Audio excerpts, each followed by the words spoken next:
أعوذ بالله من الشيطان الرجيم بسم الله الرحمن الرحيم السلام عليكم ورحمة الله وبركاته الحمد لله رب العالمين والصلاة والسلام على أشرف الأنبياء والمرسلين سيدنا Muhammad wa ala alihi wa sahbihi ajma'in. Pertama-tama segala puji kita hanya kehadiratnya, yaitu Allah Subhanahu wa taala. Marilah kita mengucapkan puji dan syukur kita kepada Allah Subhanahu wa taala yang mana dengan taufik dan hidayahnya kita dapat berkumpul di sini dan juga diberi oleh kesehatan dan juga kesempatan. Maka marilah kita sama-sama mengucapkan kalimat hamdah, yaitu Alhamdulillahirrahmanirrahim. Kemudian langkah yang kedua, salawat beserta salam tak lupa dan tak bosannya kita ucapkan. Ini Nabi terakhir yang kita wajib ketahui, Nabi yang diturunkan Al-Quran, yaitu Nabi besar Muhammad sallallahu alaihi wasallam. Kenapa kita harus mengucapkan salawat kepada Nabi Muhammad sallallahu alaihi wasallam? Karena berkat perjuangan beliaulah, berkat dari ketegasan beliaulah, berkat dari dakwah beliaulah kita dapat merasakan zaman jahiliyah yang penuh dengan kebodohan menuju zaman Islamiyah yang disinari oleh terang benderang, yang disinari oleh ilmu. Tak cukup dapur judul pidato saya untuk siang hari ini yang berjudul Tahun Baru Islam ialah sebuah awal kita untuk meningkatkan amal ibadat kita.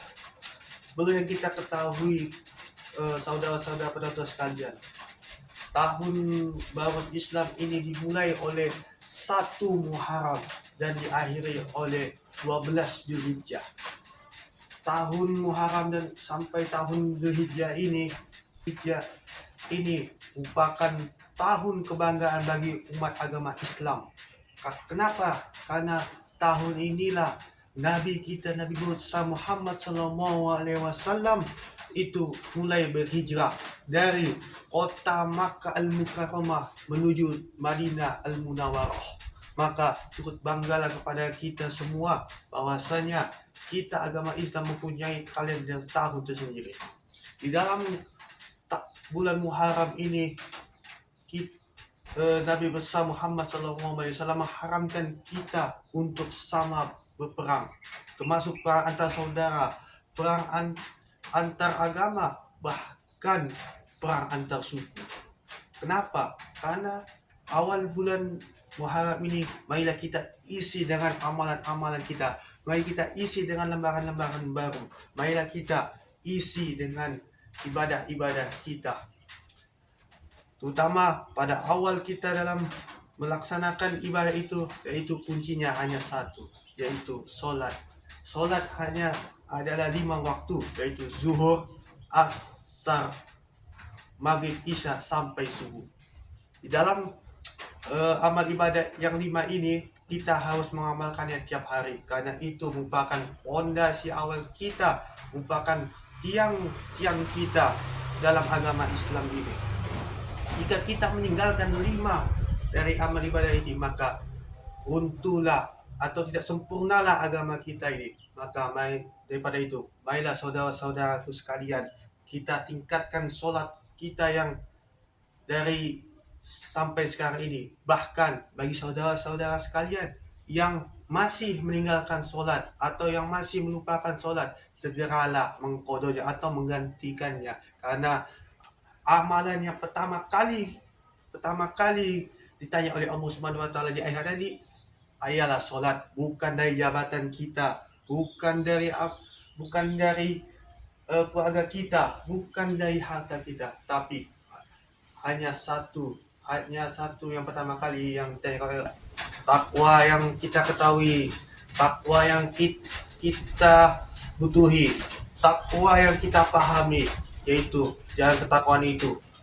melaksanakan perintah Allah Subhanahu wa taala dan menjauhi segala larangannya. Arti ketakwaan ini sering kita jumpai, sering kita dengari pada saat sholat Jumat. Bahkan ketakwaan wajib disampaikan ketika khatib telah menaiki mimbar, karena itu merupakan segala rukun khutbah. Dalilnya yaitu A'udzubillahi minasyaitonir rajim, Bismillahirrahmanirrahim. Ya ayyuhalladzina amanu taqullaha haqqa tuqatih wa la tamutunna illa wa antum muslimun. Maka marilah sama-sama saudara-saudara sekalian kita tingkatkan amal ibadah dan juga ketakwaan, apalagi di awal tahun ini, apalagi dengan di awal bulan ini kita isi dengan nilai-nilai ketakwaan, nilai-nilai amal ibadah kita, nilai-nilai solat kita sempurnakan lagi, kita khusyukkan lagi, dan kita lebih utamakan lagi solat kita. Kemudian juga di dalam hadis Nabi Muhammad SAW mengatakan bahwasanya ketika telah jatuh padanya 10 Muharram atau hari Asyura, maka kita disunahkan untuk berpuasa. Karena ada banyak sekali kejadian-kejadian ataupun peristiwa-peristiwa pada hari Asyura ini. Mulai dari turunnya Nabi Adam alaihissalam Muharram ini ataupun tanggal 10 Muharram, terjadi banyak sekali peristiwa-peristiwa yang pada nabi-nabi besar kita. Mulai dari terimanya taubat Nabi Adam alaihissalam sampai kedatangan Nabi Muhammad sallallahu alaihi wasallam ke Madinah. Mungkin cukup sekian kultum saya pada siang hari ini. Mudah-mudahan dapat bermanfaat bagi kita semua, terutama diri saya pribadi. Barakallahu fikum. Wallahu a'lam bishawab. Alhamdulillah rabbil alamin. Semoga dengan kultum yang singkat ini dapat meningkatkan amal dan juga ketakwaan kita. Dan lebih khusus amalan solat kita lebih kita tingkatkan kembali.